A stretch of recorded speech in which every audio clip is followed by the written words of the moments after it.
চীনা দ্রব্য বর্জনের প্রভাব দেখা গেল বারাসাতের হরিতলা মোড়ে দীপাবলি উপলক্ষে মাটির প্রদীপ বিক্রির বাজারে রমরমিয়ে চলছে মাটির প্রদীপ বিক্রি। প্রতি বছর বাজারে ইলেকট্রিক প্রদীপ ও মোমবাতি রমরমা থাকতো, তবে এবছর চীন থেকে মাল আসা বন্ধ হওয়ায় মাটির প্রদীপ বিক্রেতারা খুব ভালো মুনাফা অর্জন করেছেন বলে জানালেন। বিক্রেতাদের দাবি, এবছর একটু হলেও বেশি মাটির প্রদীপ বিক্রি হচ্ছে এবং এতে তারা খুবই খুশি। তারা ভেবেছিলেন করোনা পরিস্থিতিতে লকডাউনের জন্য হয়তো এবছর বিক্রিবাট্টা সেরকম নাও হতে পারে, কিন্তু এবছর তাদের বিক্রিবাট্টা বেশি হচ্ছে, কারণ বাজারে ইলেকট্রিক প্রদীপ ও মোমবাতি নেই বললেই চলে। এবছর মানুষ আগ্রহ দেখাচ্ছে মাটির প্রদীপ কেনার ক্ষেত্রে। ক্রেতারাও খুশি যে তারা চায়না মাল বয়কট করেছেন, চায়না ইলেকট্রিক মোমবাতি প্রদীপ তারা ব্যবহার করবেন না, এবং তারা আরও খুশি যে চিরাচরিত নিয়মেই সকলেই ব্যবহার করছে মাটির প্রদীপ। এবছর সকলের বাড়ি আলোকিত করবে মাটির প্রদীপ।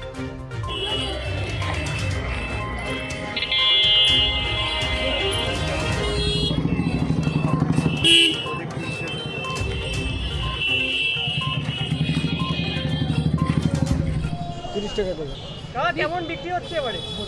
ভালো বিক্রি হইতেছে। প্রত্যেকবার থেকে কি এবারে বিক্রি বাট্টা কম না বেশি? এবছর ভালো ভালো আছে এবারে। ভালো আছে। কোথা থেকে এসছে?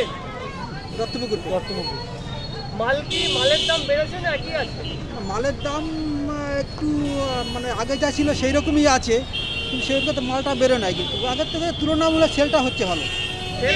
আমরা যেরকম করোনা প্রভাবে যেরকম মনে করছি মালটা চলবে না, সে অপেক্ষা ভালোই মালটা চলছে। করোনা সত্ত্বেও মালটা ভালো বিক্রি সেল হচ্ছে আমাদের। আপনার নাম? আমার নাম অরুণ পাল। চায়নার মাল আসা বন্ধ হয়ে গেছে, কি মনে হচ্ছে? ভালো হয়েছে।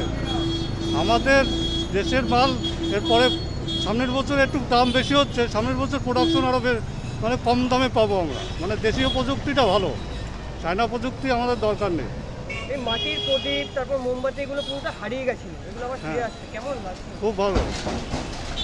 এই বছর দেখছি সারাটা আরও বেশি এগুলো ব্যবহারের দিক। আপনি কি নিতে এসছেন? আমি প্রদীপ নিতে এসেছি। মাটির প্রদীপ? মাটির প্রদীপ। বাড়ি কোথায় আপনার? আমার বাড়ি এই কাছে, কামাখ্যা মন্দিরের এখানে। কি নাও? সঞ্জয় সেন। কেমন বিক্রি হচ্ছে এবারে? ভালোই বিক্রি হচ্ছে। ভালো বিক্রি হচ্ছে। কি কি ধরনের প্রদীপ বেশি বিক্রি হচ্ছে? ছোটো প্রদীপ। ছোট প্রদীপ দাম কত রয়েছে? 14টা 15টা 20 টাকা। আগের বারের থেকে কি বিক্রি বাট্টা বেশি? একরকমই। একরকমই আছে। আর প্রদীপের দাম কি একই আছে? একই আছে। কোথা থেকে এসছেন? আপনি কোথা থেকে এসছেন? দত্তপুকুর থেকে। হ্যাঁ, দত্তপুকুর। আপনার নাম? নিকুঞ্জ পাল।